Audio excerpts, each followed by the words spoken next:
증인은 계엄 당시에 수방사령관이었죠? 네, 예.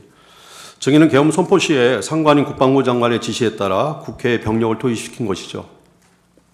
그렇습니다. 증인의 병력 투입 지시는 계엄법에 따른 적법한 지시였죠.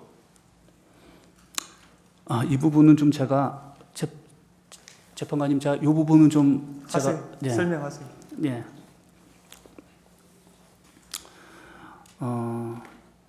12월 3일 날 대통령님께서 계엄 선포 대국민 담화문을 발표하시는 걸 제가 봤습니다. 사실 그 직전에 장관님께서 미리 부대에 좀 가서 대기하라, 무슨 상황이 있을 수 있을 것 같다라는 말씀을 듣고 들어갔었거든요. 근데 저는 국민의 대표이시고 또 국군 통수권자이신 대통령님이 또 저 개인적으로는 알기론 검찰총장님까지 하셔서 법에 대해서는 누구보다도 아마 전문가 아니신가라는 생각도 하는데 국민을 상대로 또 전 세계, 전 국민에게 방송을 통해서 그것을 이렇게 얘기를 하시는데 그게 위법이다, 위헌이다라는 생각을 하등에 할 여지가 없었습니다. 그리고 지금도 그 부분에 대해서는 전 적법했다고 생각을 하고 그 다음에 장관이 저에게 즉시 국회로 가라고 했을 때 그거는 작전 지시로 이해했습니다. 이게 뭐냐면 군인 관점에서 봤을 때 대통령님이 국민 담화를 한다는 것은 전략 지침입니다. 구체적이지 않고 모호하지만 군인들한테는 상황 인식을 시키는 굉장히 중요한 요소입니다. 거기서 다 기억은 안 나는데 대통령님께서 탄핵 얘기를 하시면서 사법 기능이 정상화가 안 되고 또 행정 기능이 정상되지 않는 그런 상황을 얘기하셨는데 저는 제가 통합방위해서 비상사태와 관련돼선 서울에서 임무 수행하다 보니까 5개 법령에 대해서 알고 있습니다. 비상사태와 관련돼 있는 건 통합방위, 민방위법, 예비군 기본법, 그 다음에 계엄법, 그 다음에 충무사태입니다. 이 5가지를 항상 염두하고 있기 때문에 비상사태 하면은 무슨 상황인지 압니다. 근데 거기서 그 언급하셨을 때 계엄령에 이런 문구가 있는 게 기억이 알고 있었어요. 어떤 여러 가지 교란적인 이유로 그 행정과 사법 기능이 어떤 정상적으로 되지 않았을 때 그것을 회복하기 위해서도 계엄령이 선포되는 조건이다라는 걸 제가 알고 있었거든요. 그래서 위법은 아니면서 이게 상황이 그렇게 가고 있는 거구나라는 이해를 했습니다. 그리고 지금 저한테 질문 주셨는데 예. 김용현 장관이 국회로 출동 지시를 하셨을 때 그거는 제가 추후에 다시 여쭤보겠습니다. 예, 있습니다. 여기까지가 제가 이해했던 상황입니다. 알겠습니다. 예. 증인은 계엄법 규정에 따라 적법하게 예하 부대를 국회에 출동시켰을 뿐이고 그 과정에서 무력을 행사하여 민간인에게 피해를 입히거나 다른 불법 행위를 저지르도록 지시한 바 없죠? 없습니다. 그 이유 거기에 대해서 좀 설명드리겠습니다. 연결이 되는데 그것도 추후에 제가 계속 여쭤봅니다. 알겠습니다. 예. 혹시 제가 여쭤보는 거에 미흡하면 그때 답변해 주시면 되겠습니다. 네. 예. 증인은 계엄법에 따라 계엄 발령 시 매뉴얼대로 예하 부대에 대한 지휘권을 발동해야 했을 뿐이고 내란죄로 체포 구속된 부분은 되게 억울한 부분이 있죠. 그 부분은 제가 답변드리지 않겠습니다. 예, 알겠습니다. 증인은 12월 3일 비상계엄이 불법이라고 생각했다면 예하 부대를 출동시키지도 않았을 것이죠. 아까 말씀하신 그대로 내용으로 가름하겠습니다. 예. 7번 사항 질문하겠습니다. 증인은 수사기관 조사에서 누차 너무 많은 전화를 받아서 누가 무슨 말을 했는지 헷갈린다는 취지의 진술을 자주 해왔습니다. 증인은 전속 보관에게도 기억이 하나도 나지 않는다라고 말한 바가 있으시죠? 사실 전혀 기억나지 않아서 12월 5일인가 6일 날 예. 부관한테 물어봤습니다. 어떤 얘기를 있었냐? 내가 기억이 아무것도 안 난다. 예. 라는 얘기를 부관한테 물어본 기억이 있어요. 예. 네. 알겠습니다. 증인은 수사를 받으면서 기억이 잘 나지 않는데 수사기관에서는 다른 사람들은 이렇게 말했다라고 하면서 유도신문을 하였고 그 다른 사람들의 기억에 따라 증인 스스로 자기의 진술을 이렇게 맞춘 경우도 있었죠. 그거는 검사의 역할이라고 생각을 하고 예. 그거는 제가 크게 문제 삼지는 않습니다. 예, 알겠습니다. 계엄 전에 상황에 대해서는 약간 질문을 드리겠습니다. 2024년도에 대통령, 국방부 장관, 경호처장, 그다음에 방첩사령관, 수방사령관이었던 증인 등이 몇 차례 모이는 자리가 있었죠. 네. 몇 차례 모이게 된 것은 증인을 포함한 참석 지휘관들이 수도권 방위와 대통령 경호 등에 대해서 협조 보대들이라 함께하는 경우가 있었던 것이죠. 저는 그렇게 생각하는데 또 이 부분에서는 제가 더 진술하고 싶지 예, 않습니다. 알겠습니다. 예. 민주당 의원은 국회 국방위에서 야전에 근무하는 지휘관들은 대통령과 식사 한번 못 하는데 증인, 방첩사령관 등은 자주 한다. 이것은 불공평한 것이고 증인을 포함한 몇몇 지휘관들이 대통령 또는 장관에게 편애를 받는다.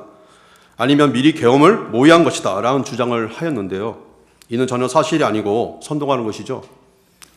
사실이 아니면서도 그 모임이 있는 것에 대해서는 저도 굉장히 불편한 건 사실입니다. 왜냐하면은 많은 장군들이 있는데 그것은 공평하지 않다라고 생각은 했습니다. 예, 알겠습니다. 이 자리에 계엄사령관 박안수는 참석한 사실이 없죠. 네?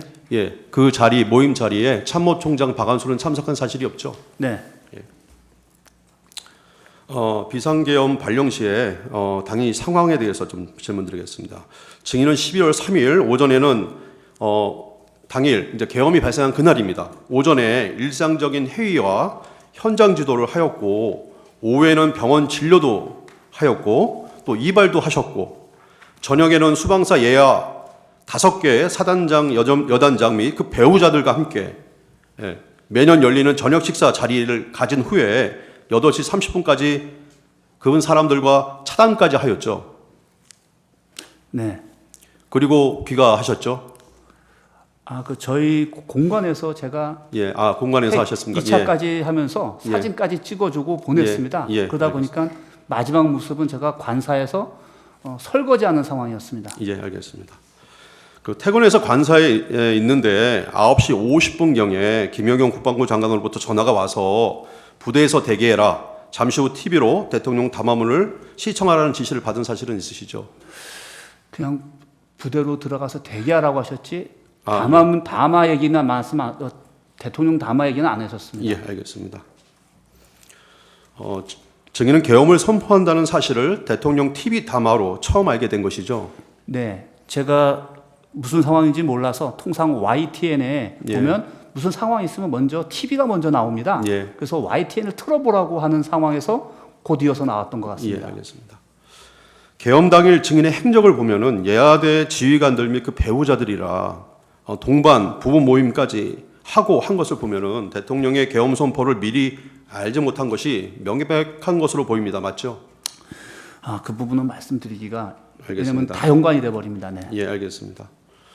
자, 증인은 2024년 12월 6일 계엄 이틀 후에 김병주 국회의원이 운영하는 김병주 TV에 출연한 바 있죠. 그렇습니다. 예, 김병주 국회의원이 먼저 인터뷰하자고 한 것인가요? 그것보다는 예, 저희 부하들이 그 전에 아마 특전사령관이 아침에 그 부분에서 얘기를 하셨는데 제가 반대를 했습니다. 예, 왜냐하면은 군인으로서 기본적으로 상관의 승인을 받아야 된다. 근데 나중에는 우리 특전사령관님께서 부하들에게 굉장히 미안해서 내가 꼭 이거 얘기해야 된다 하시면서 본인은 알아서 하시겠다 하더라고요. 근데 그게 나왔습니다. 그걸 보고 저희 부하들이 우리 수방사 그때 들어갔던 부대 우리 부하들의 입장에서 지휘관으로서 책임감을 가지고 해명해 줘야 되지 않느냐. 그래서 제 옆에 있는 주요 우리 참모들이 사실 이렇지만 꼭 오늘밖에 기회가 없을 것 같습니다. 꼭 사령관님께서 책임지시고 하셔야 됩니다 해서 그때 동의했습니다. 12호는 생략하겠습니다. 증인은 김명주에게 인터뷰하기 전에 사전에 어떤 질의사항이라든지 답변할 내용 그런 건 상의한 사실이 없죠? 전혀 없습니다. 예, 알겠습니다. 120호증의 10 동영상 좀 재상해 주십시오.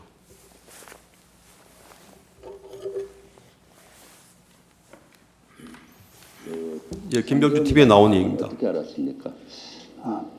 저는 그때 이제 사안이 심각한 상황이 있다고 해서 YTN을 그 사무실에 YTN을 틀어놓고 있는데 갑작스럽게 그 대통령께서 긴급 담화하시는 마지막 가운데서 동시에 제가 봤습니다. 아, TV를 보고 아셨다? 네, 네, 네. 그래서 지통제지를 받고 그러면 명령은 언제 수령했습니까?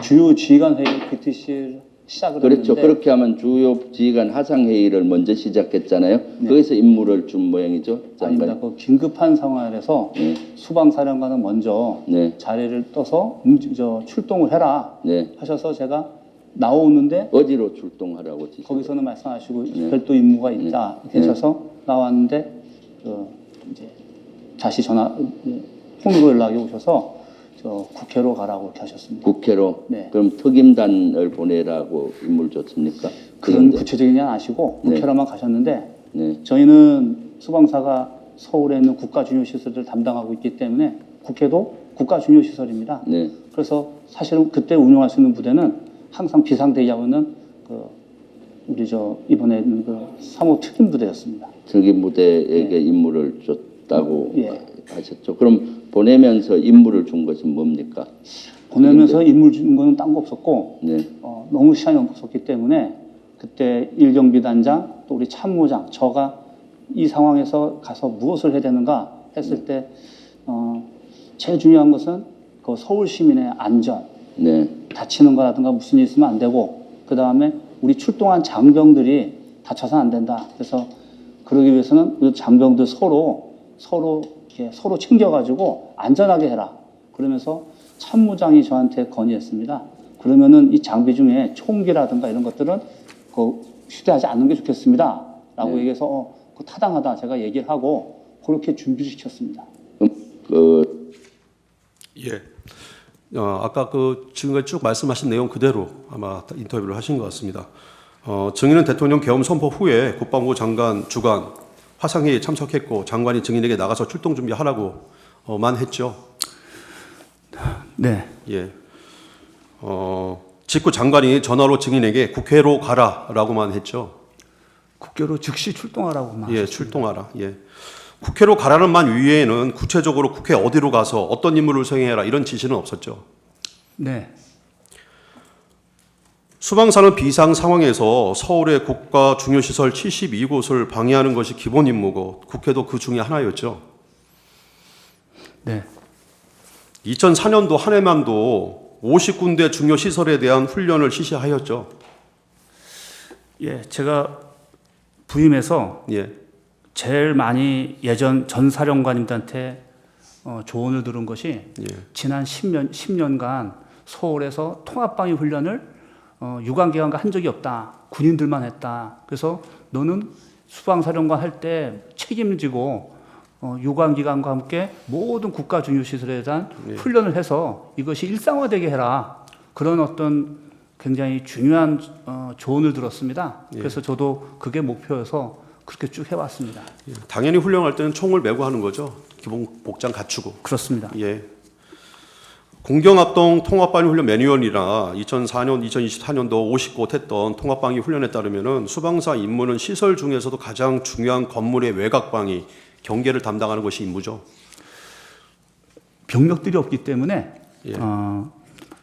국가 중요 시설이 다 규모가 다릅니다. 예. 근데 작은 데는 저희가 할 수 있지만 예. 크면은 핵심 시설을 정합니다. 예, 핵심 판단해서 시설. 그럼 예. 그 전체 기능이 돌아가는 핵심 시설을 정해서 그 핵심 시설의 외곽을 대치선을 만들어서 그 시설과 외부랑 접촉이 안 되게끔 차단하는 게 저희 이제 특임 부대들의 임무고 예. 만약에 그러니까 위협을 할 수 있는 적이 안에 들어가 있거나 또 안에 들어가 있으면 이것은 707에서 와서 예. 진입하게 돼 있습니다. 예. 그 저희가 상황을 평가해서 알려주고 유도하는 게 저희의 임무였습니다. 예, 알겠습니다. 그 시설을 방위하고 경계한다는 것의 의미가 시설에 접근하는 사람들의 신분을 확인하고 또 아무나 들어오지 못하게 하고 또 관계자만 출입할 수 있도록 한 게 맞죠. 그렇습니다. 정의는 평소 훈련 매뉴얼에 따라서 국회의 가장 중요한 건물인 본관 국회의사당 건물의 외곽 방위를 하려고 했던 거죠. 그랬는데 사실 그 국회 안의 상황이 어떤 줄 몰랐습니다. 뒤에 또 계속 질문이 네, 있습니다. 알겠습니다. 예. 맞죠? 이거는 그죠? 네. 예. 그 배원 발령 후에 증인은 작계와 지침에 따른 국회 방호 임무를 수행하기 위해 병력을 국회로 보내야 했는데 부대 내에는 지휘관들이 모두 퇴근하고 없는 상태여서 그나마 바로 동원할 수 있는 5번 대기 조처럼 상시 대기하고 있었던 초동 조치부대인 3호 특임대 일부를 보내게 된 것이죠.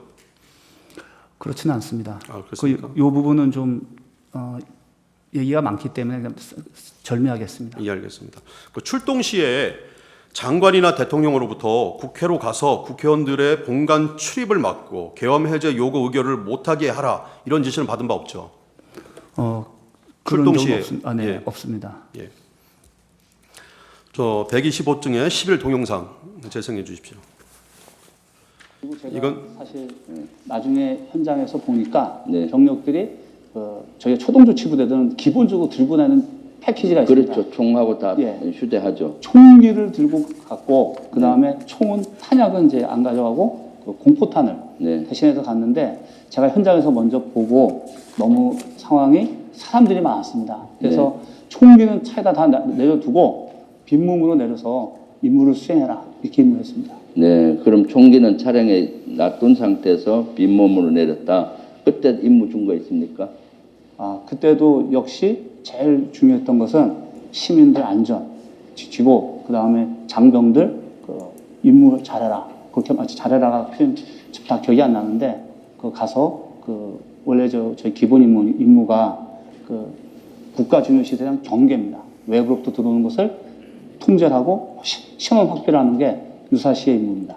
그리고 본청으로 간 걸로 알고 있는데요. 본청. 근데 그런 임무가 있지 않았기 때문에 네. 저희는 본청고 외곽에 있었습니다. 본청 외곽 경계를 담당했다. 예, 근데 말씀- 그 인원도 너무 사람이 많아서 네. 인원 중에 한 40여 명 정도밖에 못 탔고 나머지는 것까지도 가지 못한 상황이었습니다.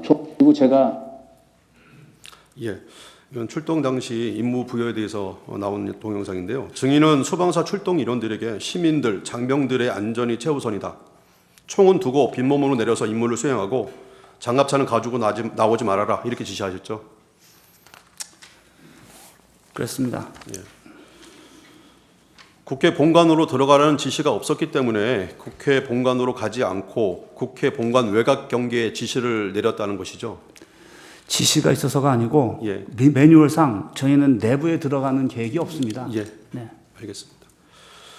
증인은 국회 어디로 가서 어떤 임무를 수행해야 하는지 몰라서 당시 우선 초동조치 부대만 소집해서 출동했고 출동하면서 서울경찰청장 김목식에게 전화를 해서 서울에 무슨 상황이 있는지 물어보기도 했고 또 국회 협력관에게 전화해서 수방사 병력이 어디로 가야 하는지 안내해달라고 부탁한 바도 있죠. 그렇습니다. 예. 을 121호증의 1 김청학과 조성의 대화 내용 띄우겠습니다.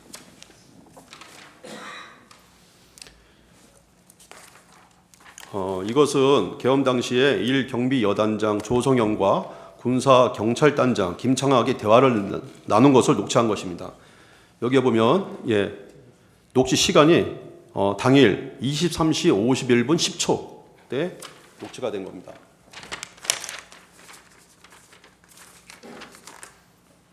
그 내용을 보면 내용이 이렇습니다. 보면은 어떻게 가야 될지 이런 것들을 하나도 몰라서 우왕좌왕하고 있는 모습들이 보입니다. 23시 51분이면 그 시간이면 이미 이제 국회에서 23시 47분에 회의가 개의되고 계엄 해제 요구안이 통과되기 바로 직전입니다. 이 대화를 살펴보면은 그때까지도 증인이나 그리고 증인으로부터 직접 지시를 받는 조성현, 김창학 모두 국회로 가서 뭘 해야 하는지 임무조차 모르고 있었던 것으로 보이는데 어떻게 생각하시나요? 그 부분은 전술제대 지휘관인 저의 책임입니다. 상황 평가를 해서 과업을 줬어야 되는데 그렇게 하지 못했기 때문에 부하들이 많이 힘들어했습니다. 알겠습니다. 국회 질문서에 나와 있는 국회 정경사진 잠깐 제시하겠습니다. 병력 이동에 대해서 잠깐 여쭤보겠습니다. 증인의 지시에 의해서 35 특임대 3지역대대가 출동하게 되었는데요. 출발 시간이 증인의 공소장에 나와 있는 거 보면은 23시 10분이었습니다. 그때 출발한 사람은 16명 뿐이었습니다. 맞죠? 저는 실제 어떻게 인원이 어떻게 왔는지를 모릅니다. 시간은 기억 다 안 나시는군요. 네. 예. 이제 이 시간이면 계엄 선포된 후에 40분이 지나서야 초동 조치가 출발했습니다. 대략적으로 좀 늦게 출발했죠. 답변 드리기가 잘 안 됩니다. 알겠습니다. 계엄 선포 전에 증인은 미리 병력 출동 준비를 한 사실은 없죠. 미리 준비시킨 사실은 없죠. 그렇습니다. 예. 3호 특임대대가 국회 경내도 아니고 여기 국회 인근 한강 주차장, 이 노란색입니다. 이 한강 주차장에 도착한 시간이 23시 45분이었고 계엄 선포 후에 1시간 15분이나 지나서였습니다. 기억하십니까? 그거는 정확하게 모르겠는데 예. 대통령께서 계엄령을 선포하신 다음에 움직이다 보면 예. 자동적으로 시간상 그렇게밖에 될 수가 예. 없습니다. 그것도 제가 이제 뒤에 한번 여쭤보겠습니다. 예. 당시 이제 시민이 너무 많아서 병력을 국회 경내로 진입시키지 못하다가 최초 출발한 35 특임대 3지역 선발대 14명, 16명 출발했는데 운전면허 좀 빼고 14명만이 국회 칠문에 있는 담을 넘어서 국회 경내 이쪽으로 겨우 진입을 했습니다. 맞죠? 답변 드리기 잘 안 됩니다. 예. 그 증인의 공소장 기재에 따르면 그 시간이 12월 4일 00시 24분, 즉 계엄 선포 후 2시간이나 지나서였습니다. 기억나십니까? 답변 드리지 않겠습니다. 예. 계엄 선포 후에 2시간 만에 수방사 병력 14명만이 국회 본관도 아니고 국회 칠문 근처 담을 넘어서 경내에 겨우 들어갔는데 이 칠문에서부터 다시 국회 본관으로 가려면 또 한 15분 정도 또 많이 소요되죠. 답변 드리지 않겠습니다. 예. 모르겠습니다. 예, 알겠습니다. 증인도 임무를 수행하면서 TV 같은 현장 중계를 봤나요? 보지 못했고 보지 저희 못했습니까? 부관이 스마트폰으로 혼자 보고 있는데 저는 예. 전화가 너무 많아서 볼 확인을 수가 못했나? 없었습니다. 예. 네. 17-8번은 생략하겠습니다. 증인의 공소장 기재에 의하면은 이 12월 4일 01시 03분, 그러니까 국회가 계엄 해제 요구안 의결하고 난 후입니다. 35 특임대 후속부대 23명이 마찬가지로 똑같이 이 칠문을 넘어서 국회 경내로 진입했는데 그 시간 기억하십니까? 그런 상황 자체를 인지하지 못했습니다. 시간 자체를. 예. 예, 알겠습니다. 17번, 17-10번 생략하겠습니다. 국회가 계엄 해제 요구안을 가결시키기 전에 국회 경내에 있었던 수방사 병력이 겨우 14명 정도밖에 없었습니다. 그 상황 기억하십니까? 답변 드리지 않겠습니다. 예. 국회 출동 지시 후에 국회 근처 이 주차장까지 도착하는 시간이 아까 1시간 15분 정도 출동 시간 걸렸는데요. 아까 말씀하셨듯이 이 시간은 뭐 현재 늦은 시간도 아니고 통상적으로 걸리는 시간이죠. 정확히 모르겠습니다. 예. 18번 생략하겠습니다. 예, 125 중에 12 동영상 재생해 주십시오. 작전 중간에 윤석열 대통령으로부터 지시나 전화를 받은 적은 있습니까? 한 차례 정도 오셨는데, 한 번. 예, 네, 지금 기억에 지금 다 정신이 하나도 없습니다. 네. 그때 전화가 너무 많아가지고, 근데 오셔서 똑같은 걸 물어보셨습니다. 어떤 걸 물어보죠? 거기 상황이 어떠냐. 네. 그래서 똑같은 얘기를 했습니다. 굉장히 이제 복잡하고 우리 인원이 이동할 수도 없다. 그랬더니 가만히 들어보시다가 알겠다고 하시고 더 전화 끊으셨습니다. 작전. 예, 김명주 TV에 나간 것이 계엄 후 2일 후니까 그때 기억이 가장 정확하지 않겠습니까? 근데 이때까지도 예, 사실은 굉장히 기억이 없었습니다. 예, 네. 기억이 다소 불분명했을 상황이군요. 그리고 누구하고 접촉되지 않은 상태이기 때문에 물어보지를 못했고 예, 그냥 상황일지, 그러니까 예. 지통실의 상황일지를 받아서 시간이 어떻게 됐구나만 알고 예, 그때 비로소 병력이 어떻게 투입되고 어떻게 됐는지를 그때 저도 상황을 이해했었습니다. 예, 알겠습니다. 그 당시 증인은 대통령으로부터 1회 전화를 받았고 아까 동영상 나와 있듯이 어떤 상황이냐라고 대통령이 물었고 증인이 국회 앞에 도착했는데 무척 복잡해서 인원이 이동할 수가 없다라고 말했더니 이에 대통령이 가만히 듣고 있다가 알았다라고 전화를 끊었다고 하는데 이거는 맞나요? 기억나나요? 네, 그것은 맞습니다. 예. 증인은 대통령에게 사람이 너무 많아서 혼잡합니다. 들어가려고 해도 어느 문으로 들어가야 될지 모르겠습니다라고 말씀하신 건 기억나나요? 혹시? 여기서 답변드리기 제한됩니다. 예, 알겠습니다. 그랬더니 대통령이 증인에게 국회 정문에서 의원회관 쪽으로 쭉 가다 보면 경찰이 신분증 확인하고 국회 관계자들을 들여보내주고 있을 거다. 거기로 가서 경찰에게 얘기하면 들어갈 수 있다라고 말했다고 하시는데요. 혹시 기억나시나요? 답변드리지 않겠습니다. 예.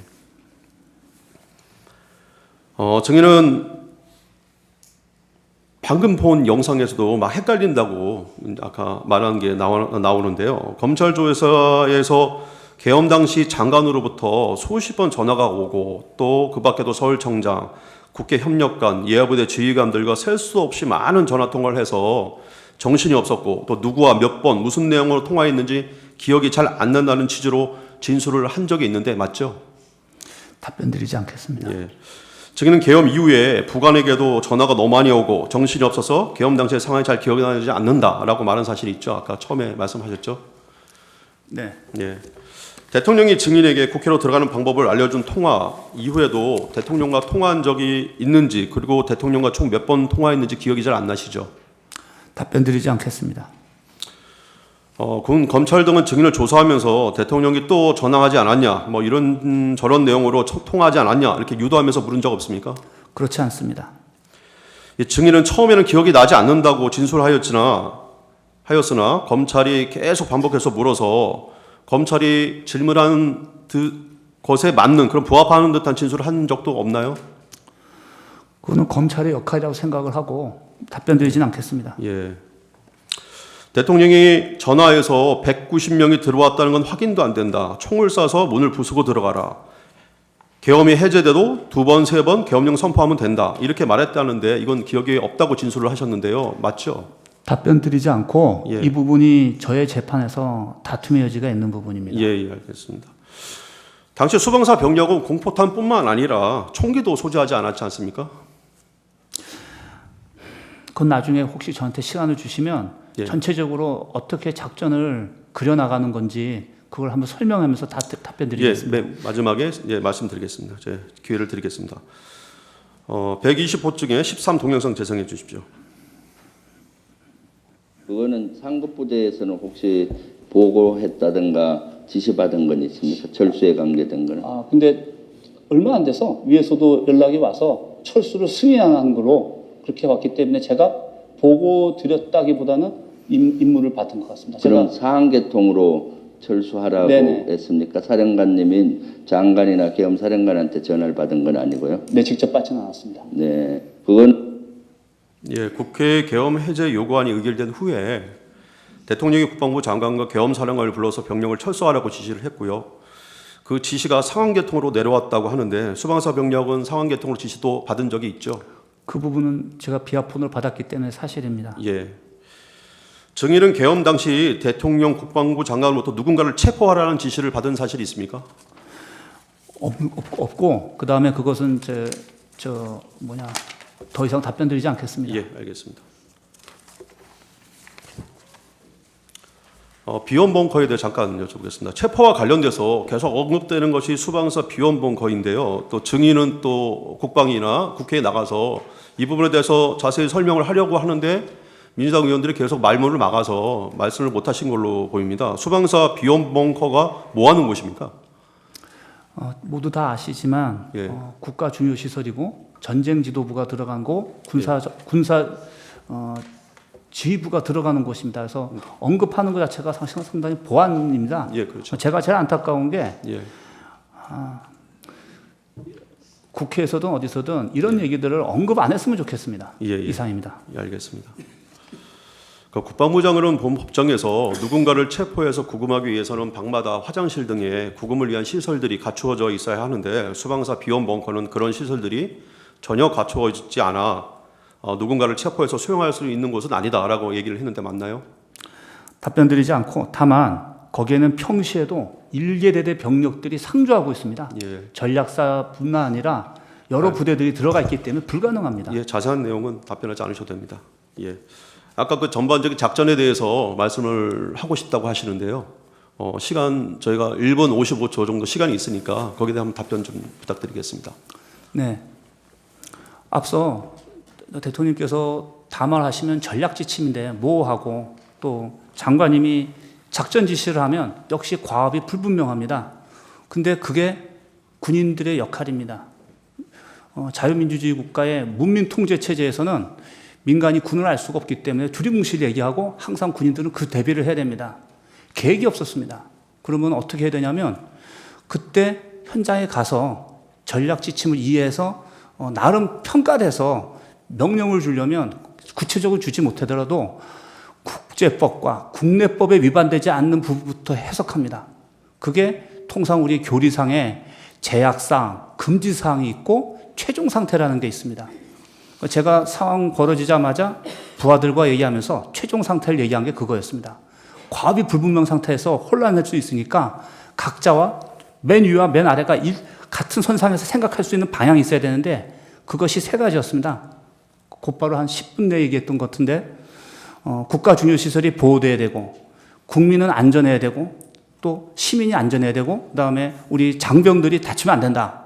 이걸 가지고 시작하자라고 그런 상태에서 제가 제일 먼저 가게 됐던 건 사령관은 가장 결정적인 장소, 상황에 결심할 때가 어딘가를 봐야 되는데 제가 판단했을 때는 국회였고 다 모르기 때문에 그다음에 저희도 그 많은 훈련했지만 국회에 들어가서 훈련이라든가 정찰을 해본 적이 없었습니다. 그래서 내가 직접 가겠다고 먼저 가겠다고 말했던 거고 가서 보니까 앞서 설명하신 것처럼 정말 시민들이 너무 많았고 상황이 너무 달랐습니다. 그래서 제가 평가를 한 다음에 했던 금지사항 그게 두 가지였는데 장갑차 들어오지 마라. 장갑차 출동하지 마라. 그 다음에 모든 장병들은 총을 차에다 내려놓고 국회로 이동해라. 이 지시를 한 겁니다. 그러니까 이게 막 상황은 되게 복잡했지만 군인들은 단순하게 해석해버려야 됩니다. 그래야만 임무가 되고 부하들이 불필요하게 시민이라든가 전우들을 다치게 하지 않거든요. 그래서 제가 해준 역할은 거기까지였고 그 다음에 현장에 도착하게 되면 분명히 전술제대 지휘관들이 저한테 자기들이 상황평가에서 이렇습니다 라고 얘기하면 제가 그때부터 과업을 줄 수 있었는데 계엄이 해제가 2시간 만에 끝나다 보니까 도착도 못하고 끝나버렸습니다. 그래서 결론적으로는 제가 우리 부하들에게 작전 구상에 의한 하나의 과업들을 주지 못하고 끝나게 돼버린 겁니다. 이상입니다. 네. 재주신문 15분 하십시오.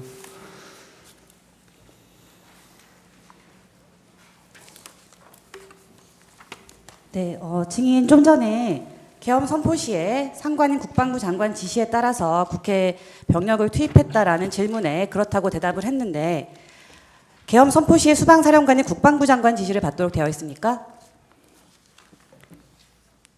계엄 선포 직후에 또 아까 병력 투입 지시는 계엄법에 따른 적법한 지시라고 생각했다 이렇게 얘기하셨는데 계엄 선포 직후에 계엄 사령부도 구성되기 전에 국회에 출동해서 작전을 시행하는 것이 계엄법에 따른 적법한 지시였다고 주장하는 것인가요?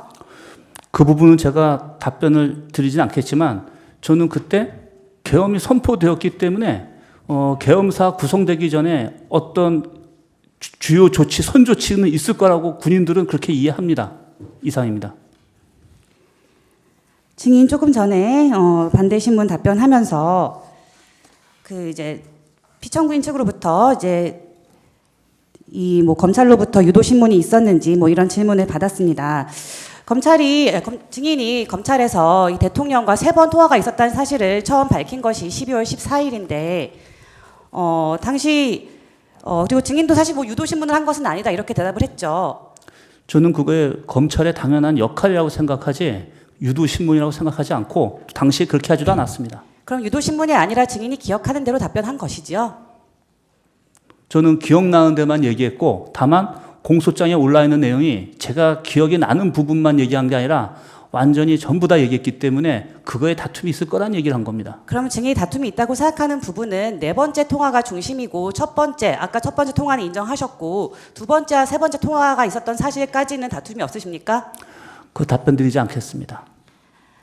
그 증인이 두 번째 통화, 세 번째 통화와 한 내용과 관련해서 부관의 진술이 있고 또 증인이 두 번째 통화를 한 다음에 두 번째 통화에서 받은 대통령의 지시를 조성현 대령에게 지시했다는 내용을 인정하는 조성현 대령의 진술도 있고 이렇게 관련된 뭐 증인의 뭐 부관이나 지휘관들의 진술이 있는데 이런 부분까지 다투실 예정입니까? 말씀드리지 않겠습니다.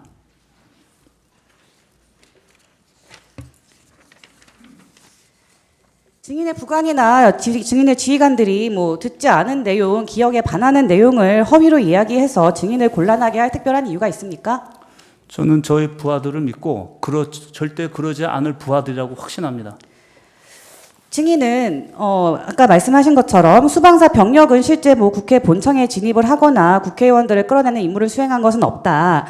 이렇게 얘기를 하고 계신데 그럼 수방사 병력이 그런 일을 하지 않았는데 증인이 대통령이 하지도 않은 말을 지어내서 기억에 반해서 대통령과 증인의 책임을 무겁게 만드는 진술을 검찰에서 굳이 할 이유가 있었나요?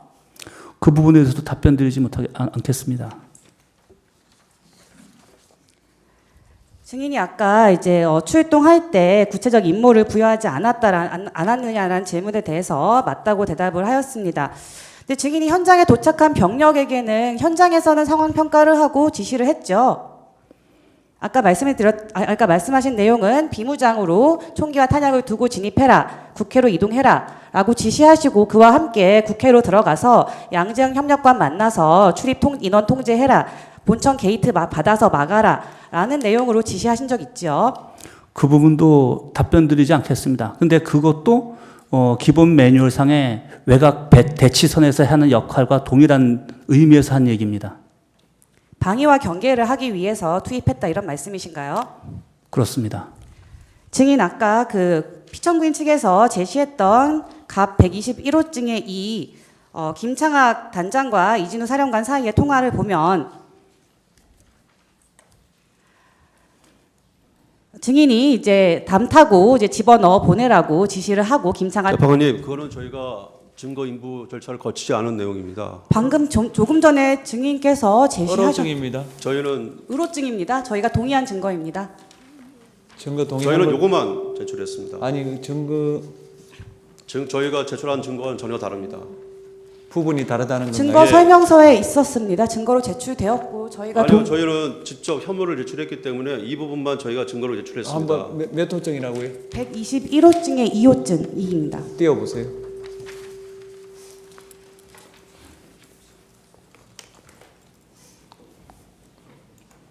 한번 122호증 11 한번 띄워보세요.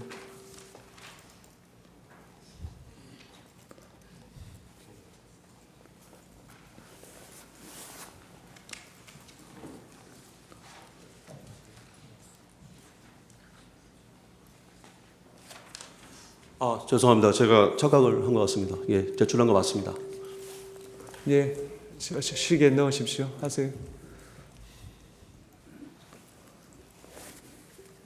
제시 화면 좀 네.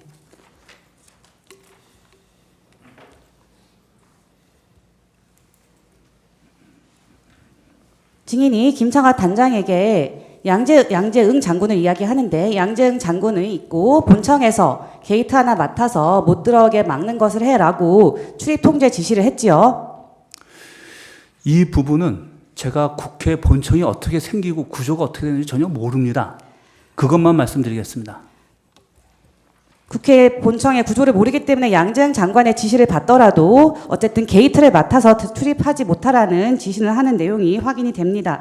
증인이 아까 이제 뭐 방위와 경계 얘기를 했는데 그래서 이제 방위와 경계는 이제 뭐 관계자는 신원을 확인해서 관계자만 출입할 수 있게 한다 이런 취지로 이야기하셨죠. 당시에 제가 울타리를 경찰들이 다 통제하고 있었는데 울타리를 넘어가는 사람들이 상당히 많았습니다. 군인들은 정식으로 요청하면 다 거부됐는데 신원이 확인되지 않은 수많은 사람들이 울타리를 넘어가는 상황이었습니다. 제가 그 부분을 보고 염두에서 판단한 상황이었습니다. 증인이 제일 먼저 도착한 김희규 그 3호 특임대 3지역 대장에게는 출입하는 모든 인원을 통제하라고 지시했죠. 그것도 좀 여기서는 답변 드리기가 제한됩니다. 방금 금사 경찰 단장에게도 게이트를 막으라는 지시를 했는데 그러면 증인이 김희규 소령이나 김창학 대령에게 방위 경계를 하면서 신원을 확인하고 국회의원은 출입시켜도 된다라는 지시를 한 적 있으십니까? 그 부분도 여기서 답변 드리는 게 좀 제한이 됩니다. 증인은 증인의 의도가 어떠했는지는 모르겠지만 증인이 담을 타고 들여보낸 수방사 병력들이 국회 본청 근처에 가 있을 때 대통령은 국회의원을 끌어내라는 지시를 증인에게 했죠. 그 부분도 답변 드리는 게 제한이 됩니다. 국회의원을 끌어내는 것은 국회를 방해하거나 경계하는 게 아니고 국회를 방해하라는 지시 아닙니까? 답변 드리지 않겠습니다.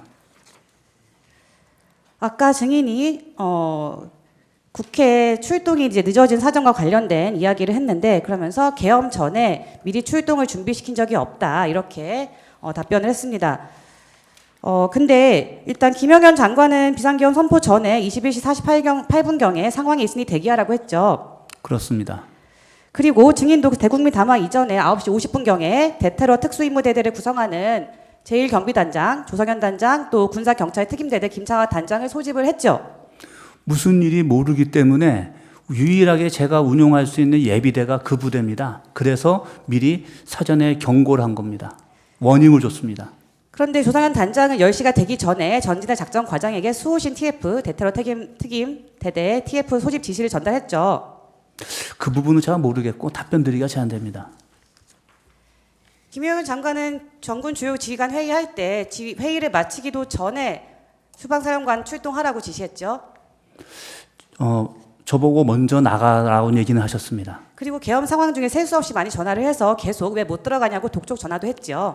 답변 드리지 않겠습니다. 이 시판 관련해서 아까 이제 철수 지시가 왔다, 비화폰으로 왔다라는 답을 하였는데 상황 개통으로 철수 지시가 왔다는 게 혹시 언제쯤으로 기억하십니까? 꼭 기억나지가 않고 하여튼 여기서 답변 드리기가 제한이 됩니다. 수방사 병력이 국회 본청 인근의 공터에 남아 있을 때 그 현장 병력들로부터 철수 건의가 왔고 증인이 그것을 승인하지 않았습니까? 그 부분은 사실입니다. 철수 지시는 그 이후에 왔습니까? 그 이후라고 저는 기억납니다. 저도 몇 가지 여쭤보겠습니다. 증인 그날 국방부 장관의 지시를 받고 국회로 출동하셨다 그랬지 않습니까? 네.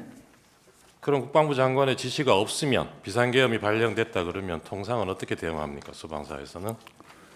제가 아마 합참의장한테 건의를 했을 겁니다. 어떤 건의를 합니까? 출동해야 될 것 같습니다라고. 어디로?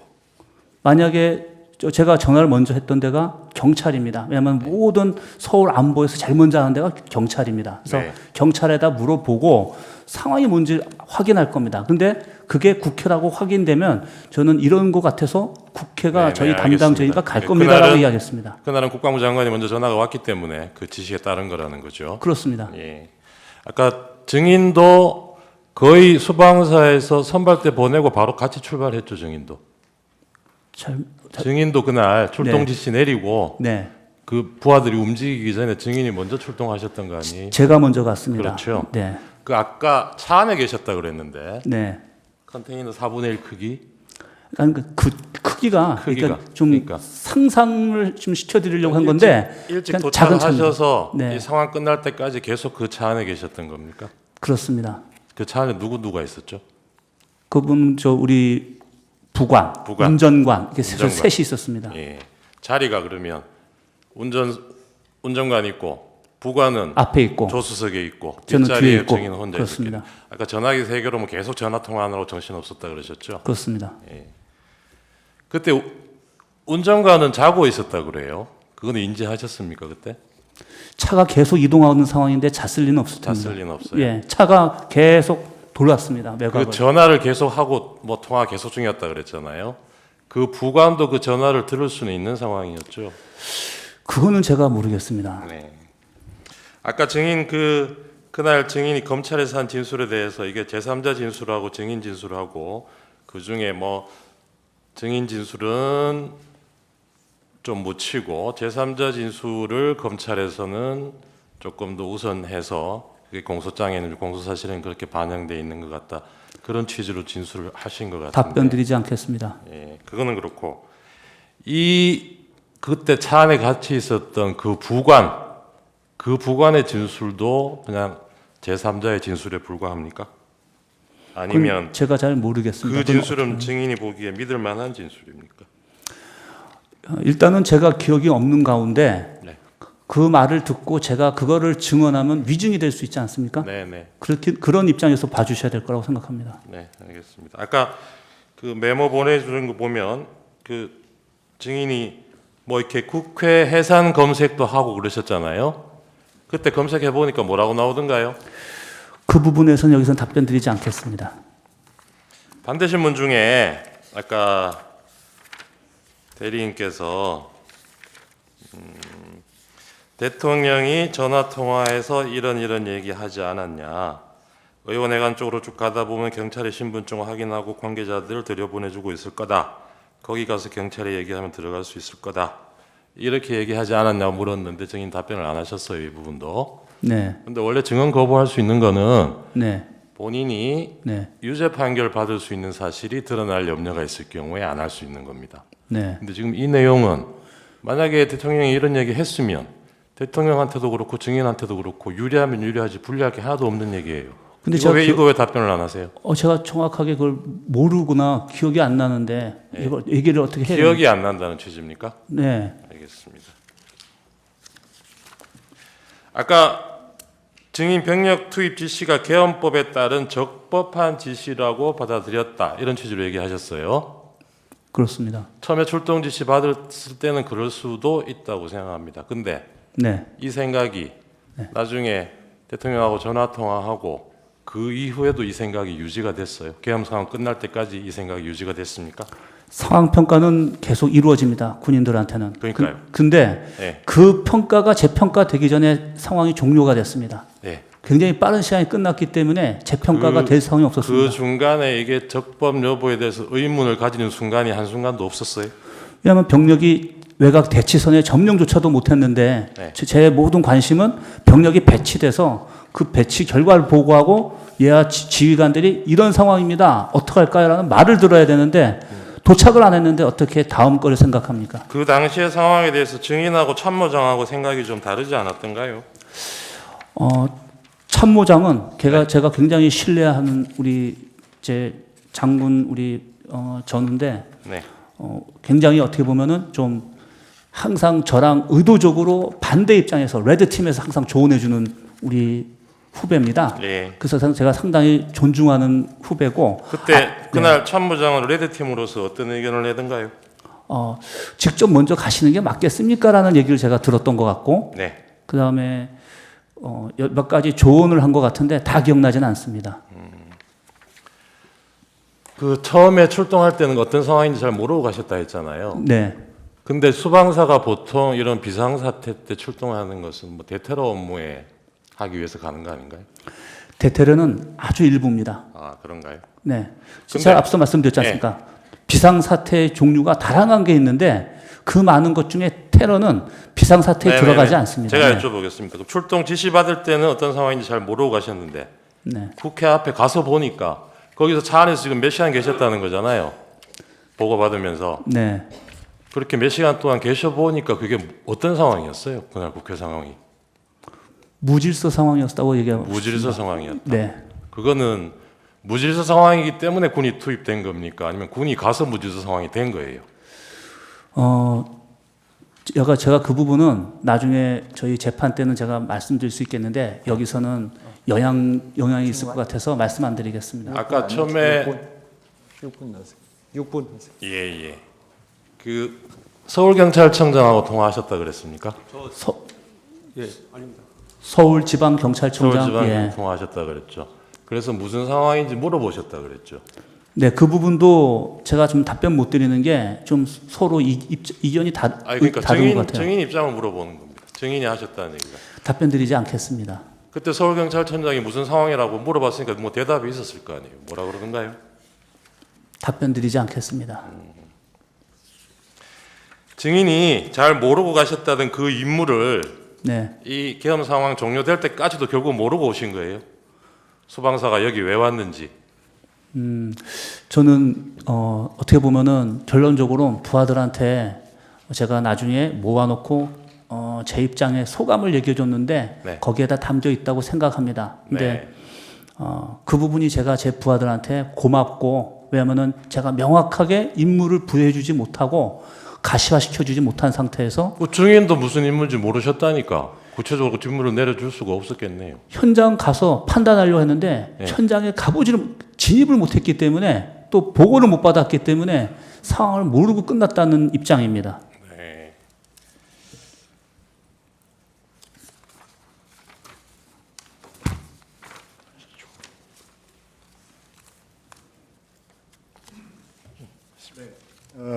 제가 질문 좀 드리겠습니다. 청구인 측 김진환 변호사입니다.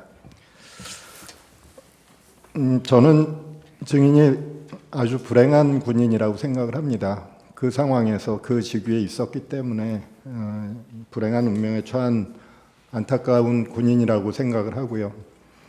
사실 이런 군인들이 우리 과거에도 여러 차례 있었습니다. 아까 그 증인이 알고 계신 법이 몇 가지 있다고 했는데, 증인 헌법도 아시나요? 헌법 알고 계십니까? 군과 관련된 부분만 좀 알고 있습니다. 네, 군과 관련된 부분입니다. 헌법 5조 2항에 네. 군의 정치적 중립성을 규정하고 있는데, 네. 이 규정에 대해서 알고 계신가요? 알고 있습니다. 이 규정이 헌법에 왜 들어갔다고 생각하시나요? 있습니다. 증인 신문은 경험한 사실에 대해 해야 되는데 지금 평가적인 의견이나 지식 차원을 묻고 있습니다. 있습니다. 헌법에 대해서 알고 있다는 걸 알아보기 위한 거니까 신문하십시오. 네, 이 정치적 중립성 규정이 헌법에 들어간 건 과거에도 증인과 같은 불행한 군인들이 많이 있었기 때문이라고 저는 생각을 합니다.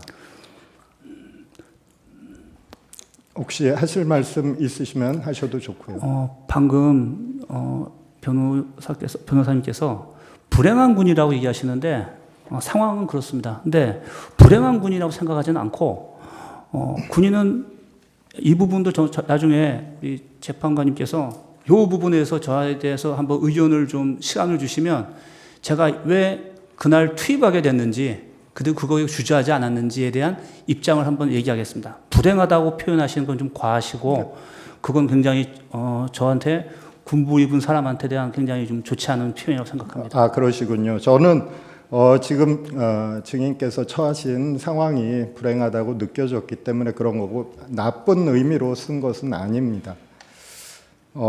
증인은 대통령이 계엄령 선포하는 장면을 TV로 보셨는데, 거기에 야당이나 국회를 반국가 집단, 괴물 집단, 북한의 어떤 조종에 따르는 좌파 세력, 이런 표현들을 들으신 기억이 있나요?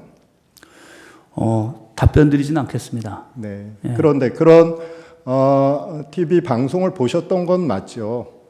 비상계엄 선포 당시에 예, 상황을 담화문을 보셨고, 봤습니다. 예. 그리고 그것 때문에 증인이 계엄군으로서 국회에 투입된다는 상황은 알고 계셨었던 거죠. 그렇습니다. 네. 그렇고 국회 도착해 보니 많은 시민들이 계엄군의 투입에 대해서 반대하고 있는 장면을 눈으로 목격하신 거죠. 답변 드리진 않겠습니다. 네. 증인은 정치적으로 군인이 이용된 그런 상황 속에 증인께서 몰려 들어갔다는 생각은 하지 않으시나요? 피청구인에게 정치적으로 증인뿐만 아니라 많은 군인들이 이용당했다는 생각을 하지 않으시나요? 경험한 사실을 묻는 것이 아니라 적절한 의견을 묻는데, 이 점은 분명히 지적을 해 주십시오. 개인의 가치관에 대해서 계속 가치관을 지금 내뱉으라고 좀 강요를 하는 것과 다름이 없는데, 정확하게 경험한 사실만 묻도록 좀 조치를 해 주십시오. 마지막 질문입니다. 그럼 그때 그 상황 속에서 증인은 어떤 생각을 하셨나요? 그것은 경험이죠. 어떤 생각을 하셨나요? 제가 그 사람이 결심하고 행동한다는 것은 생각이 있는 거지 않습니까? 그거에 대해서 말씀을 드리려면 좀 시간이 있어야 됩니다. 그래서 그 부분을 우리 제 시간을 다 드리겠습니다. 이제 그 부분은 말씀 한번 해주시죠.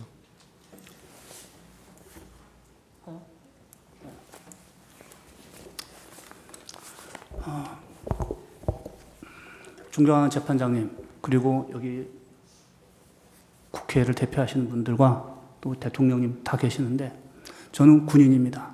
근데 저는 군에 대해서 비전을 갖고 있었고 가지고 있고, 그 다음에 저의 역할은 저를 통해서 다음 세대, 그 다음에 우리 후배 장병들이 좋은 선례가 되고 모범이 되고 그들의 어떤 가치관이 정립되기를 바라는 목표로 살아왔습니다. 작년 1월 30일 날 수방사령관 되고 얼마 뒤에 어떤 사건에 대해서 제가 징계위원으로 참석하게 되었는데, 그 사건이 저한테 상당히 영향을 많이 줬던 것 같습니다. 모두 다 아시는 건데, 서해 민간 공무원 피살 사건에 대해서 그 관련되어 있는 작전 책임 부대장에 대한 징계를 제가 하게 됐었습니다.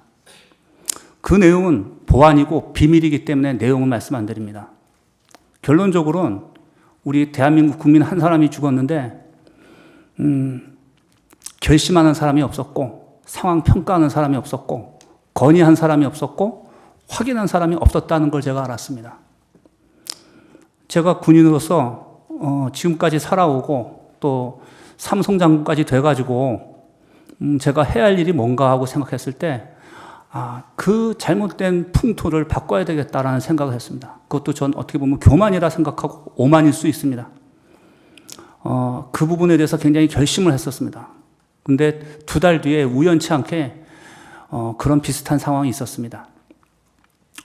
3월 30일인가 서울 상공 북쪽에서 피하 식별이 되지 않는 UAV가 발견이 됐습니다. 우리 예하 방공부대의 TOD가 잡았는데, 제가 그때 밖에서 전술 토의하고 있는 중이었습니다. 확인되지 않는 UAV가 와 있는데, 이 위치와 거리, 방향상으로 봤을 때 2분 30초 아니면 대통령께시는 특정 지역으로 들어옵니다. 어떡할까요? 라고 연락이 왔습니다. 물론 제 밑에 제대의 지휘관들 다 있었지만 아무도 얘기 안 하고 저만 제 전화 통화에서 답을 듣고 싶어 했습니다. 교전하라고 그랬습니다. 격추시키라고 그랬고, 제가 당시 곧바로 비화폰으로 합참의장님께 전화를 드렸습니다. 이런 제가 보고를 받았고, 제가 정확하게 상황 파악은 안 돼서 영상 사진을 보내라서 제가 보니까 이건 UAV 맞습니다. 2분 뒤면 대통령 계신 쪽으로 날아옵니다. 교전하겠습니다. 라고 말씀을 드렸어요. 그때 장관님께서, 우리 합참의장님께서 잠시만 대기해라. 이거 내가 다시 한번 확인하겠다. 하신 뒤에 한 2분 정도 뒤인가, 저희 수방사에 통제하지 않고 보고하지 않은 아군 UAV였습니다. 그 2분 상황이었지만 격추시키라고 말할 때 저는 모든 걸 다 내놨습니다. 근데 제가 1월 30일 날 우리 전우를 징계를 해본 거 보면서, 군인이 항상 영광이 아니라 어느 한순간은 사라질 수 있고 나갈 수 있겠다. 근데 어떤 모습이냐라고 생각했을 때 책임이라고 생각했습니다. 그리고 지난 12월 3일 국회로 출동하라고 했을 때 제가 가장 먼저 나가게 됐던 이유도, 제가 책임지려면 제가 먼저 보고 판단해서 임무를 줘야 된다고 생각을 했는데, 그 결과까지 가보진 못했지만 하여튼 결론적으로는 이렇게 됐고 제가 이 자리에 서게 됐습니다. 앞서 불행한 군인이라고 얘기하셨는데, 그러면 안 불행한 군인이 무엇인지 제가 묻고 싶고, 그러면 우리 대한민국 국민은 국민의 어떤 한 가지 사건에 어떤 위협에 대해서 확실하지 않은 위협, 또 뭔지도 모르는 비상이 걸렸을 때 이거저거 다 따지면서 법적인 거 다 따지면서 나중에 합니까? 그건 제가 묻고 싶습니다. 그렇게 하는 게 그게 행복한 거, 그게 아까 말씀하셨던 어떤 군인이라고 하셨죠? 그 그 행복한 군인인가 그런 군인은 그런 마무리 좀 해주세요. 예. 이상이고 다시 한번 제가 우리 여기 계신 우리 헌법재판소 재판관님들께 제가 어떤 경우에 이 자리에 있던 것에 대해서 죄송스럽게 생각을 하고 저도 굉장히 반성을 합니다. 하지만 오늘 제가 한 진술은 제 공소 제기와 관련돼서 대부분 답변을 못 드렸습니다. 그러나 저의 재판에서는 군인답게 그다음에 담대하게 다 하나하나 오늘 하신 얘기들에서 어떤 그런 것들이 다 진술될 것이라고 약속드립니다. 이상입니다. 네, 15분 반대 신문하십시오. 예. 육사 생도 생활을 하다 보면 우리 항상 신념을 갖고 살죠. 화령다에서 동작동까지 이런 군인에게 불행한 군인 이렇게 말을 하는 게 너무나 참담하고 안타깝습니다. 국회 경내에 2시간 만에 들어간 사람이 14명이었습니다. 14명. 당시에 증인이 봤을 때 국회 경내에 시민들이 얼마 정도나 있었습니까? 정확하게 제가 숫자는 셀 수가 없지만 대략적으로 차량이 지나가면 사람이 다칠 정도로 위험하다는 생각이 들 정도였습니다. 예. 증인이 보기에 상당히 많은 사람들이 국회에 담을 넘거나 국회 경내 또는 국회 외곽에 있었죠. 그건 제 눈으로 목격했는데 예. 한 공간인데 예. 경찰들이 그 부분은 이제 제지는 못하더라고요. 예. 민간인이고 또 어떤 이유인지 몰라도. 근데 저희는 이제 정식으로 요청하니까 이제 제지를 당하는 상황이었습니다. 근데 꽤 많이 넘어가는 걸 봤습니다. 예. 14명밖에 없었는데 그 14명이 국회 안에 들어가 있는 국회의원 200여 명, 그 다음에 보좌관까지 합치면 또 수백 명, 또 안에 또 들어가 있는 시민들 담 넘어서 그 사람들 단 10명이라도 끌어낼 수 있습니까? 그건 말씀드리고 싶지 않습니다. 예.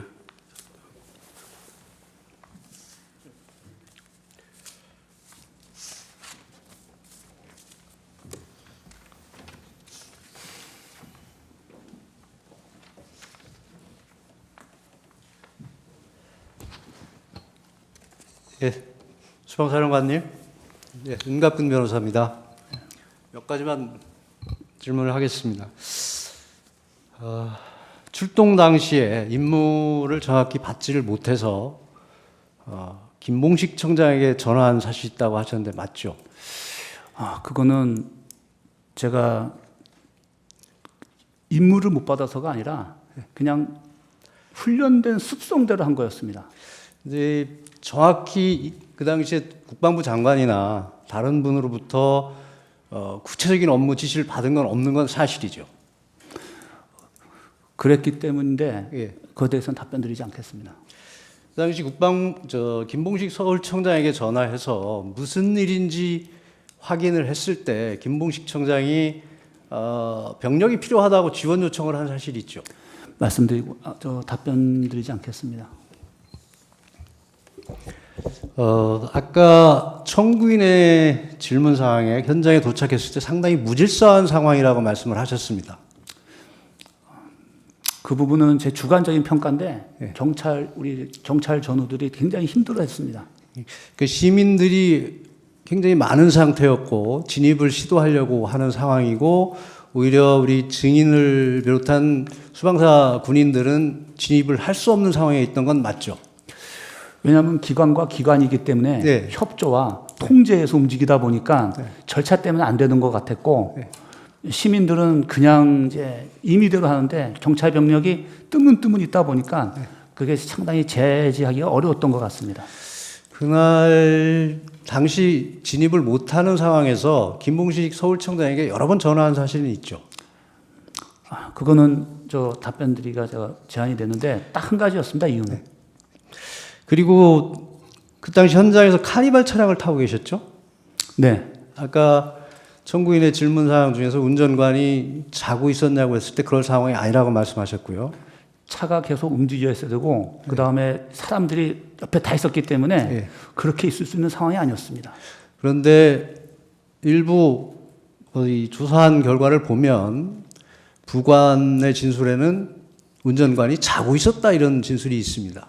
그러면 말이 안 되는 상황인 거네요. 아마 그는 저는 앞에 두 사람을 못 보니까 네. 순간 졸고 있는 건지는 잘 모르겠는데 제가 잘 모르겠습니다. 그리고 증인은 카니발 뒷좌석에 타고 있었고 그 부관은 앞좌석에 조수석에 타고 있었죠. 그렇습니다.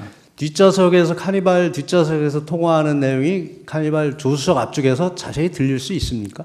그건 제가 모르겠습니다. 증인은 통상 통화를 할 때 볼륨을 제일 크게 놓고 하시나요? 그렇지는 않고 예. 세 개의 전화기가 계속 울리고 계속 왔기 때문에 저 스스로도 나중에 정리가 안 될 정도였기 때문에 아마 들리는 것보다는 굉장히 복잡하지 않았을까 생각이 듭니다. 그러니까 물리적으로 카니발 뒷좌석과 조수석에서는 통화 내용이 일부 단어가 한두 개씩 들릴 수 있을지는 몰라도 대화 내용 전체가 들린다는 것은 불가능한 걸로 보인다는 말씀을 드리는 겁니다. 아까 그 유도신문이 검찰에서 유도신문이 아니었냐는 질문에 유도신문은 아니고 검찰의 역할이었다는 말씀을 하셨습니다. 그런데 증인께서는 여러 차례 기억이 잘 나지 않으신다는 말씀을 하신 건 맞죠? 예, 저는 그 조사 중에 네. 다 기억이 안 나는 부분이다. 네. 그래서 계속 그건 일관되게 얘기했던 상황입니다. 그런데 유도신문이라는 게 뭐 적절한 개념인지는 모르겠지만 기억이 잘 나지 않는 부분들이 차츰 더 기억이 또렷해지는 것처럼 구체화돼 가는 과정이 있습니다.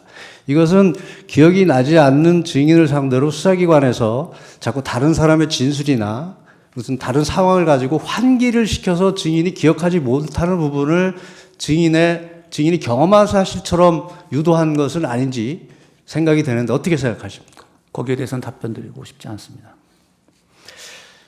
그리고 아까 청구인 측 질문 상황 중에서 증인께서 검찰에서 조사를 받는 과정에서 이의제기한 부분을 얘기를 했는데 기재를 안 해준 부분이 있습니다 하고 했는데 우리 아까 피청구인 측 변호인이 질문했을 때 답변을 하지 않으셨습니다. 근데 아까 분명히 그런 답변을 하셨는데 그것은 맞죠?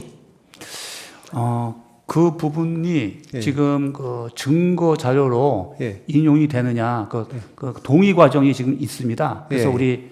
저희 변호사랑 같이 상의해서 그런 것들을 동의 여부를 판단하는 상황이 지금 현재 진행 중입니다. 이제 그런 일이 있었는지를 묻는 게 아니라 아까 그런 발언을 하신 건 맞죠 여기서? 그 부분도 제가 가능하다면 그 네. 부분도 정정하고 싶습니다. 그 부분을 뺐으면 좋겠습니다. 예. 네. 네, 이동찬 변호사입니다.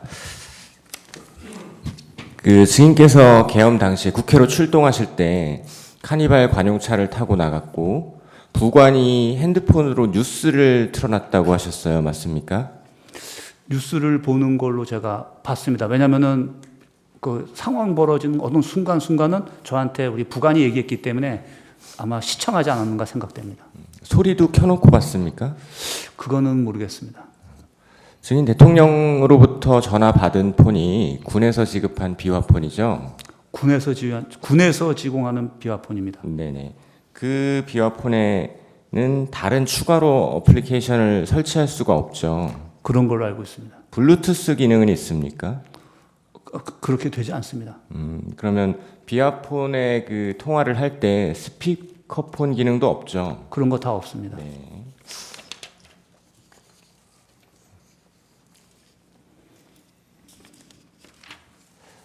증인 대통령으로부터 전화가 와서 사람이 너무 많습니다. 못 들어가고 있습니다라고 할 때 그 국회 주변을 카니발 관용차로 돌고 있으셨죠?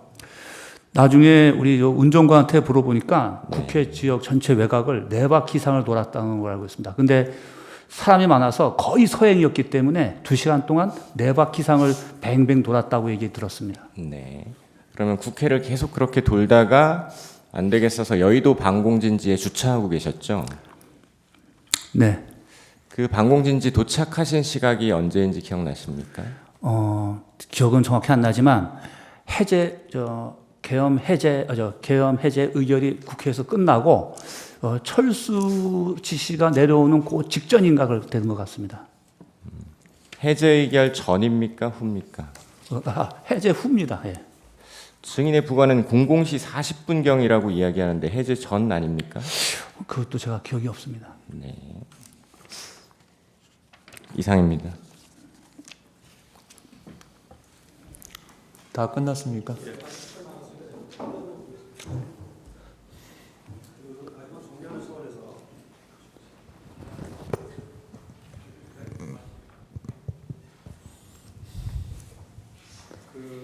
가장 중요한 부분이 이 부분이기 때문에 정리를 하기 위해서 물어보는데요. 증인이 그날 정신이 없었던 거는 이해를 하는데 적어도 대통령한테 전화를 몇 통 받았는지는 기억을 못할 수가 있을까요? 그게 저도 사실은 예. 저희 부관을 통해서 몇 번이라는 얘기를 부관을 통해서 알았습니다. 부관이 몇 번이라 그랬습니까? 부관이 3번이라고 이해한 것 같습니다. 근데 증인은 전혀 그걸 갖다 예, 느끼지 이 연결된 못했고. 건지 끊어서 예. 들어온 건지 모를 정도였습니다.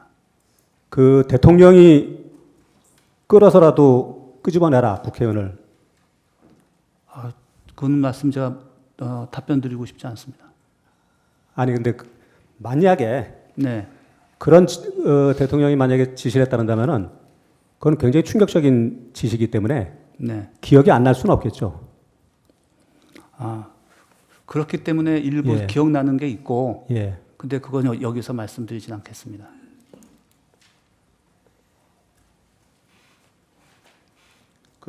가정적으로 한마디만 더 물어보겠습니다. 만약에 그런 진짜 지시가 있었다는다면은 네. 증인이 그 상황에서 예 시키는 대로 하겠습니다. 계엄 중이니까 그렇게 답을 했을 것 같습니까? 아니면 그거는 지금 우리가 진입도 불가능하고 물리적으로 끄집어내는 것 자체가 불가능합니다. 이렇게 답을 했겠습니까? 아니면 아무 답도 안 하고 그냥 끊어버렸겠습니까? 무시할 것 같고, 무시한다고요? 대통령이 말하는 건들. 대답을 안 하는 거죠. 예를 들어서. 예. 그 다음에 대통령님께서 아마 인지하고 계신 건 저희가 총을 안 들고 들어갔다는 것까지 다 말씀을 드렸거든요. 예. 그 다음에 병력이 지금 들어가기 어렵다. 그러니까는 아마 대통령께서 어디까지 정확하게 인지하시는지 모르지만 제가 드렸던 기억에는 계속 똑같은 얘기를 드렸어요. 전화 오시면.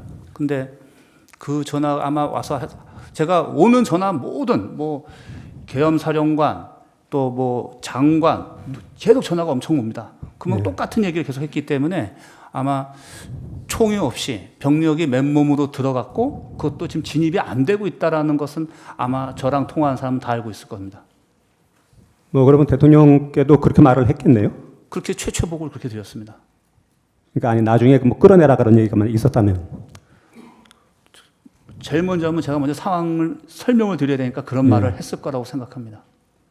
만약에 처음에 설명을 그렇게 했으면은 네. 대통령이 그런 상황인데도 불구하고 끌어내라는 전화가 오진 않았을 거 아닙니까? 그건 제가 여기서 답변 드릴 상황은 아닌 것 같습니다.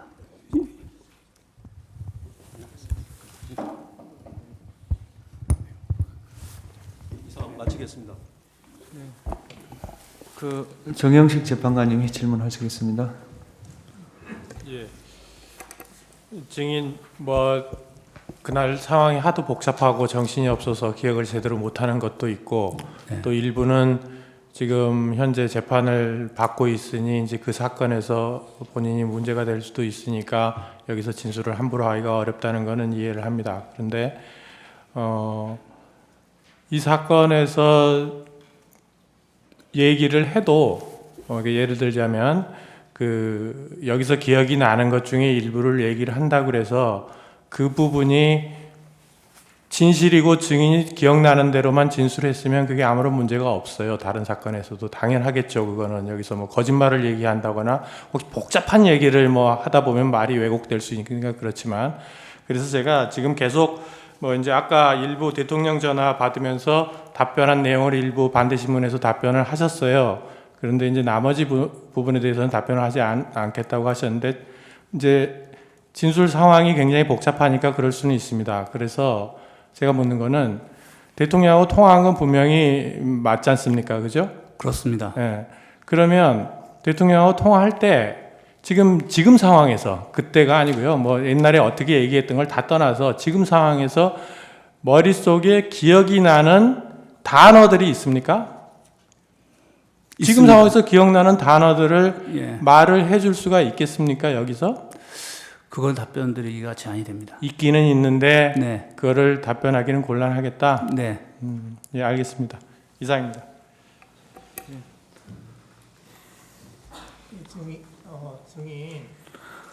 증인은 지금 저기 삼성 장군이잖아요. 그렇죠? 네. 근데 이제 국방부 장관인 김용현 장관한테서 지시를 받았잖아요. 네. 안 따르면 항명이 되는 거죠. 따르지 않으면 항명이 되는 거잖아요. 따르지 않으면 항명이라고 일단은 장관님이 그때 처음에 말씀하신 기억이 있습니다. 예.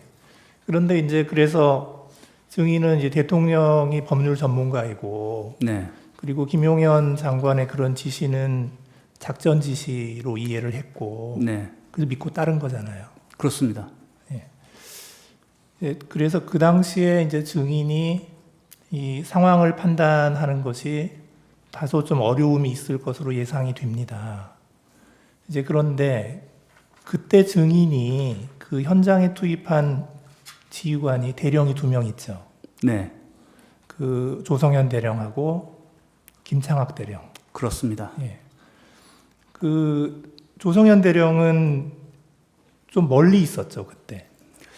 원래 부대 위치가 저희 부대 쪽이 아니라 저 강 이북에 있습니다. 예. 거기에 거주하고 있었기 때문에 멀리 있었습니다. 예, 그래서 이제 그 2시간 내에 오기가 좀 힘들다. 네. 그랬었죠. 이제 근데 그때 이제 굳이 그 조성현 대령한테 지시를 한 게 이제 증인이 이제 또 김용현 장관한테서 지시를 받아서 조성현 대령한테 지시를 했잖아요. 네네. 굳이 지시를 한 이유가 그 조성현 대령이 그 무슨 진압하는 파트 쪽에 있었습니까?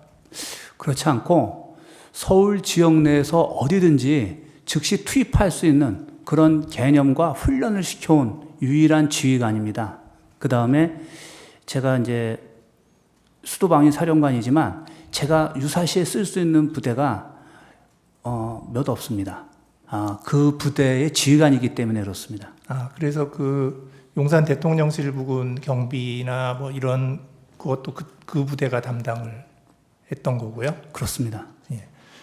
그 인질 협상을 하게 되면 김창학 대령이 지휘를 했다고 하는데 그건 왜 그렇습니까? 그거는 우리가 군사 경찰과 또 민간 경찰의 그 전문가들이 사실 거기서 양성이 됩니다. 그러다 보니까 또 자격증 같은 게 있는데 그게 이제 군사 경찰 쪽에 있습니다. 근데 그때 상황은 저 인질 이런 것 때문에 한 건 아니었습니다. 예. 그러면 김창학 대령은 조성현 대령보다는 빨리 왔겠네요. 다시 말씀해 주시죠. 빨리 도착했겠네요. 그건 모르겠는데 누가 먼저 도착했는지는 제가 기억이 없습니다. 예. 근데 이제 그 입장을 바꿔놓고 생각을 하면 이 조성현 이제 직책은 단장이잖아요. 조성현 네. 단장, 김창학 단장. 네. 이제 이분들의 입장을 생각을 해보면 이분들은 또 증인에게서 지시를 받았잖아요. 그렇습니다. 그러니까 이제 그 지시받은 상황에 대해서 하나하나 이제 이행을 해서 네. 그래서 이제 김용현 장관이 얘기한 지시를 주로 이제 그 조성현 단장에게 전달을 하신 거잖아요, 증인이. 그대로 전달한 것보다는 제가 해석을 합니다. 왜냐면은 제가 지휘관인데 그냥 전달하면 그 지휘관입니까? 제가 해석해서 거기에 맞는 추정 또 필요한 과업들을 줄 수 있어야 되는 것이고 그렇게 훈련되어서 제가 왔습니다. 지금까지. 그러니까 이제 그렇게 지시를 하신 거죠. 그렇습니다. 이제 그래서 지금 이제 약간 혼란이 생기는 건 뭐냐면 이 조성현 단장도 증인의 지시를 따라야만 되는 상황이었고 네. 이제 그거를 이행을 했단 말이에요. 네. 이제 그런데 그 입장을 이제 지금 와서 이렇게 보면 네. 이제 증인도 이제 나는 대통령이 법률 전문가고 그러니까 이건 적법한 지시라고 생각을 했고 네. 그리고 또 그에 따라서 그 김용현 장관이 작전 지시 차원에서 이렇게 얘기를 한 거에서 그걸 따랐는데 지금 좀 상황이 이제 증인이 기소가 됐으니까 네. 굉장히 좀 증인으로서는 억울한 상황이잖아요. 저 말씀입니까? 네, 증인으로서는. 저는 책임져야 될 상황이고, 우리 단장 2명은 제가 당시에 그래도 빨리 그 사람들을 생각한 거는 신뢰하고 있고, 어떤 임무가 구체화되면 할 수 있는 사람이라 생각해서 판단해서 정한 건데, 제 입장에서는 되게 미안하죠. 그렇죠. 네. 그러니까 그 두 단장들도 사실 지금 입장이 굉장히 곤란할 것 같고, 네. 그분들도 지금 조사를 받은 것 같아요. 예, 그래서 이제 결국 그 이제 증인의 재판 같은 데에서 이제 그 단장 두 명의 그 진술도 증거로 사용될 것 같고, 예, 그 입장은 똑같거든요. 지금은 대통령에 대한 탄핵 재판이지만 여기에서는 증인의 진술을 지금 증거로 쓰기 위해서 지금 오늘 증인으로 나오신 거거든요. 그래서 그러니까 이런 이제 군인으로서 이런 상황에서 이제 그 증인이 이제 이거를 많이 잘못했다. 지금 이거를 따지는 것이 아니고 지금 여기는 지금 탄핵 재판이니까. 예. 그래서 저는 이제 일단 대통령, 그 다음에 국방부 장관 김용현, 그 다음에 이제 수방사령관인 증인, 그리고 증인의 지휘를 받는 그 단장 2사람, 이런 것들이 쭉 이렇게 내려오면서 서로 좀 곤란한 입장이 지금 된 것 같거든요. 그래서 지금 이 자리에서 증인이 좀 증언하기 어렵다고 하는 거를 굳이 이야기를 하라고 말씀은 드리기가 어려울 것 같고, 이제 다만 증인의 그 지시를 받은 그런 단장들도 똑같은 상황이 되어서 좀 그 입장도 좀 생각을 하셔야 될 것 같거든요. 네, 그거만 좀 말씀을 드립니다. 알겠습니다. 네. 다른 분이 있나요? 예.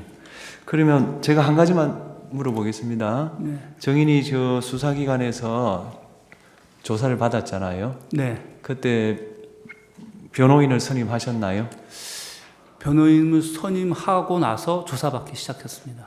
변호사님 성함이 어떻게 되나요? 우리 김인원 변호사님을 포함해서 여러분이 있습니다. 그러면 이렇게 물어볼게요. 오늘 저 나오신 변호사님도 포함되나요? 그렇습니다. 대표십니다. 예.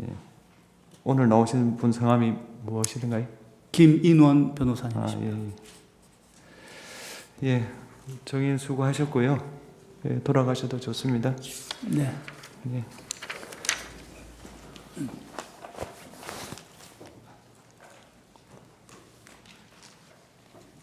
예, 수고하셨습니다. 정인 신문 절차 종료에 관해서 의견 진술 기회를 드리기로 했으니까 그 청구인 척 소추위원 진술할 기회를 드리겠습니다. 네, 뭐 특별히 없습니다만 증인이 그동안 군 검찰 검찰에서 조사를 받으면서 그때도 초반에는 기억이 안 난다는 취지로 진술을 하다가 지금 이름 나온 부하 그 군인들이나 부관 진술, 부관이 또 그런 진술을 하게 된 경위 이런 것들을 검사나 군검사가 설명을 하니까 본인이 그때 기억이 되살아나는 부분도 있고 그 사람들이 거짓말할 이유가 없다라는 거 본인도 누구보다 잘 알고 있는 사람이기 때문에 그래서 다 인정을 했던 그런 경위가 있습니다. 그런 부분 참조해 주시기 예, 아니 소추위원께 기회를 드리는 겁니다. 피청구인 본인께 기회를 드리기 위해서 따로 하실 말씀 없으시죠? 예, 피청구인 본인께 진술 기회를 드리겠습니다. 예, 정의신문과 관련해서요. 그래서 저는 뭐 일반적으로 좀 한번 말씀을 드리고 싶습니다. 우리가 이제 어떤 뭐 탄핵 사건이 이런 다른 뭐 범죄 형사 사건하고는 조금 다릅니다만은 뭐 실제 어떤 일어난 일, 예를 들면 정치인들을 뭐 체포했다든지 또 누구를 끌어냈다든지 뭐 어떤 그런 비위 내지는 이런 어떤 일들이 실제 발생을 했고 또는 현실적으로 발생할 그 일을 할 만한 가능성이 굉장히 높을 때 이것이 어떤 경위로 이렇게 된 건지 누가 지시를 했고 뭐 이렇게 보통 수사나 재판에서 얘기가 되는데 이번 그 사건을 보면은 실제 아무런 일도 일어나지 않았는데 뭐 지시를 했니, 지시를 받았니, 뭐 이런 얘기들이 마치 그 어떤 호수 위에 떠 있는 달그림자 같은 거를 쫓아가는 그런 느낌을 좀 많이 받았고요. 저도 국군 통수권자로서 우리 훌륭한 그 장군들의 그 진술에 대해서 뭐 이러니 저러니 제가 말을 섞고 이러고 싶지는 않습니다만은 아까도 전반적으로 나온 그런 얘기의 취지는 그 군이 수방사가 거의 그 몇 사람 뭐 한 열 몇 명 정도가 북해에 겨우 진입을 했고 또 7번 무슨 그 입구 부근에 이렇게 총기도 휴대하지 않고 이렇게 있었는데 또 그런 상황을 제게 뭐 다 알려줬다고 하는데 제가 그 4인 뭐 1조로 해서 뭐 안에 사실 한 수천 명의 그 민간인들이 경내에 있었던 것으로 보여지고 또 의사당 그 본관에도 그게 7층짜리 건물인데 그 안에도 수백 명이 있었을 것이고 또 그 본관에 위치해서 질서 유지하라는 그 특전사 요원들도 이제 불 꺼진 쪽에 유리창을 깨고 들어갔다가 그 소화기 공격을 받고 또 다 나옵니다. 그런 상황에서 과연 처음에 뭐 14명, 나중에 이제 군 철수 지시하고 계엄 해제 나고 군 철수 지시가 이루어졌는데 그게 과연 상식적으로 가능한 얘기인지 물론 사람들마다 자기 기억이 다르기 때문에 제가 뭐 자기 기억에 따라서 얘기하는 거를 대통령으로서 뭐라 할 수는 없습니다만은 좀 상식에 근거해서 본다면은 아마 이 사안의 실체가 어떤 건지 잘 알 수 있지 않겠나 하는 말씀을 드리고 싶습니다. 네, 이상입니다. 예, 잘 들었습니다. 자, 휴정을 하고요. 4시 40분에 속개하도록 하겠습니다.